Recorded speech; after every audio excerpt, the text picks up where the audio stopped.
Welcome to my channel. Three employees from the Rice and Blue Edwardian Hotel close to Heathrow Airport in London had failed to report for work. On August 12, 2007, motorcycle enthusiasts across Europe were making their way home from one of the biggest biker festivals on the continent. The Bulldog Bash had just come to an end after 4 days of music, racing, entertainment, and motorcycle culture. But for one man, the journey home would become his final ride. His name was Jerry Tobin, although the people who knew him called him Gentleman Jerry. He was 35 years old and a member of the Hells Angels Motorcycle Club. That afternoon, Jerry was riding home along the M40 motorway as part of a small convoy. He had no idea that another group of bikers was watching him, and he had no idea that a car approaching from behind was carrying men who intended to kill him. Within seconds, his life would be over. What followed was a murder that police would eventually connect to a bitter rivalry between two motorcycle clubs, a killing that the judge would later describe as completely pointless. Jerry had not been killed because of a personal dispute with his attackers. He had been targeted because he belonged to a different motorcycle club. The 4-day Bulldog Bash had generated profits of more than £1 million for the Hells Angels Motorcycle Club in 2007, but the event had started much smaller. It began in 1987 as a relatively small gathering and gradually grew over the years. By 2007, it had become one of the largest motorcycle festivals in Europe, attracting a record 50,000 people. The festival was organized by Bikers for Bikers, with live rock music, beer tents, motorcycle racing, drag racing, and stunt riding demonstrations. There was also adult entertainment, including wet t-shirt contests, erotic dance shows, and a topless bike wash. For the people attending, it was a celebration of motorcycle culture. But behind that culture was a complicated world of rival motorcycle clubs, and among the thousands attending the Bulldog Bash were members of the Hells Angels. Jerry Tobin was one of them. On that Sunday, August 12, 2007, Hells Angels members and other motorcycle enthusiasts began leaving the festival and making their way home. Jerry was riding at the head of a convoy of 3 bikers. Behind him was a man who hoped to join the Hells Angels but had not yet been accepted into the gang. Jerry was 35 years old, but there was much more to his life than his association with the motorcycle club. He had been born in Mansfield and immigrated to Canada as a boy. While living in Calgary, Canada, Jerry had led Bible studies in his home and had even considered becoming a missionary. Eventually, during the 1990s, he returned to England with his fiancée, Becky Smith. Jerry worked as a mechanic at a local Harley-Davidson dealership, and he was deeply involved in the motorcycle world. To the people who knew him, he was described as loving, hard-working, loyal, and respected. He was a man of his word and someone who stood up for his principles. His friends saw his membership in the Hells Angels as part of his passion for motorcycles and the people who shared that passion. As Jerry and the other riders traveled along the M40 motorway, the rider behind him looked into his mirror and noticed a dark green car approaching rapidly from behind. He moved into the middle lane to let it pass. The vehicle was a Green Rover 620. It raced past the bikers, but instead of continuing on, it slowed down and began matching the speed of Jerry's motorcycle at the front of the group. Then, as the convoy approached Junction 12 for Leamington Spa, the passenger windows of the Rover opened, guns appeared, and shots were fired. At first, it appeared that Jerry had not been hit, but only 2 or 3 seconds later, the rider behind him watched in horror as Jerry let go of his handlebars. His body fell while the motorcycle continued moving beneath him. The first bullet had smashed through the mudguard of Jerry's bike and into the rear wheel. Another bullet skimmed the base of his helmet before lodging in his skull. It killed him instantly. Jerry's body fell face down onto the tarmac near the central reservation, while his motorcycle continued for another 200 meters before veering off onto the grass verge.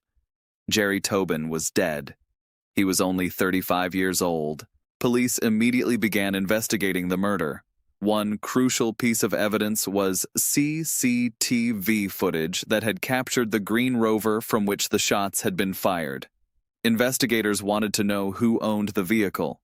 The Rover was eventually found burned out on a back street in Coventry, but police were able to trace it back to its owner. The owner was Sean C. Investigators also discovered that the people involved in the attack had been captured on CCTV at a petrol station. There was something unusual about the people in the footage. They were wearing winter clothing even though it was August. Their attempt to disguise themselves had actually made them stand out. The same cameras also captured Jerry. He was looking up and smiling, completely unaware that he was about to be murdered. As detectives continued investigating, they began looking into the identity of the people behind the attack and the reason for the killing. The investigation led them toward Shan Creighton, a senior figure in a rival motorcycle club, the Outlaws.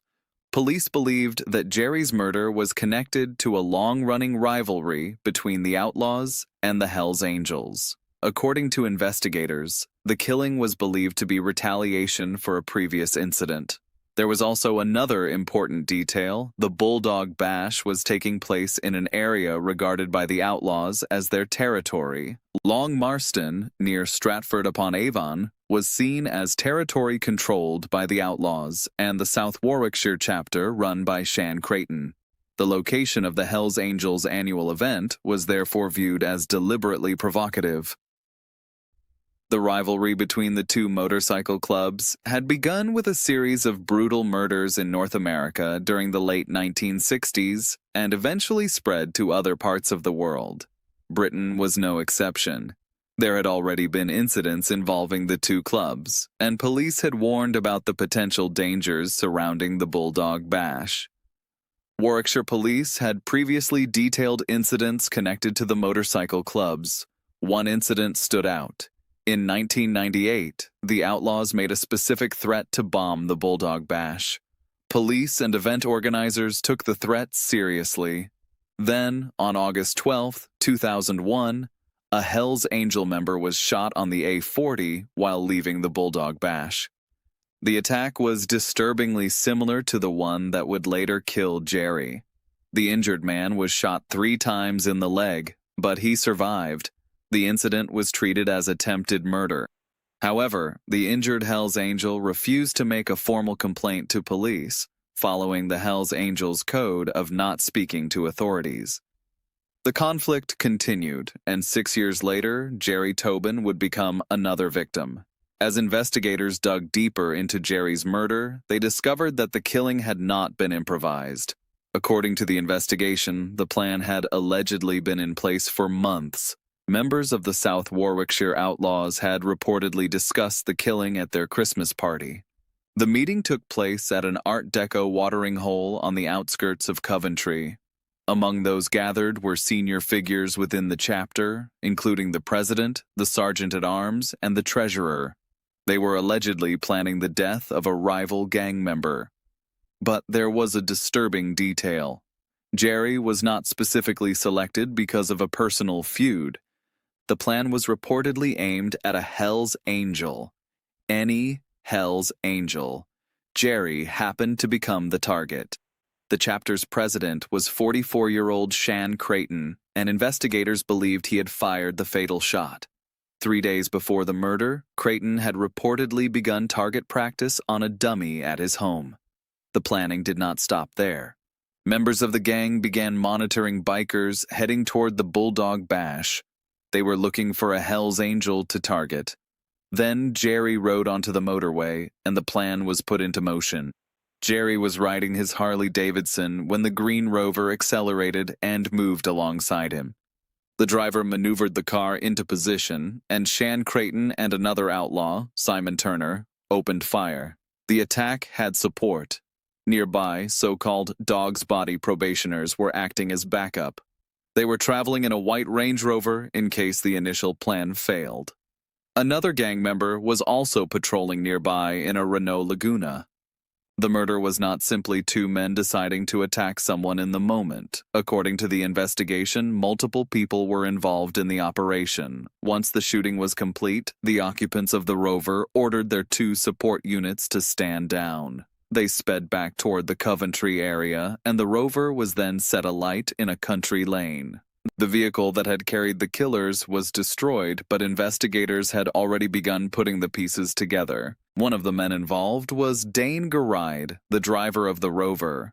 Garide had only recently been awarded the black and yellow insignia of the Outlaws, marking him as a fully patched member. He was 42 years old, worked as a lorry driver, and was a father of 7. He had wanted to become an outlaw biker since he was 13. He even had the Grim Reaper emblem of another motorcycle club, Satan's Slaves, tattooed on his head in anticipation of the day he would be accepted into the motorcycle fraternity.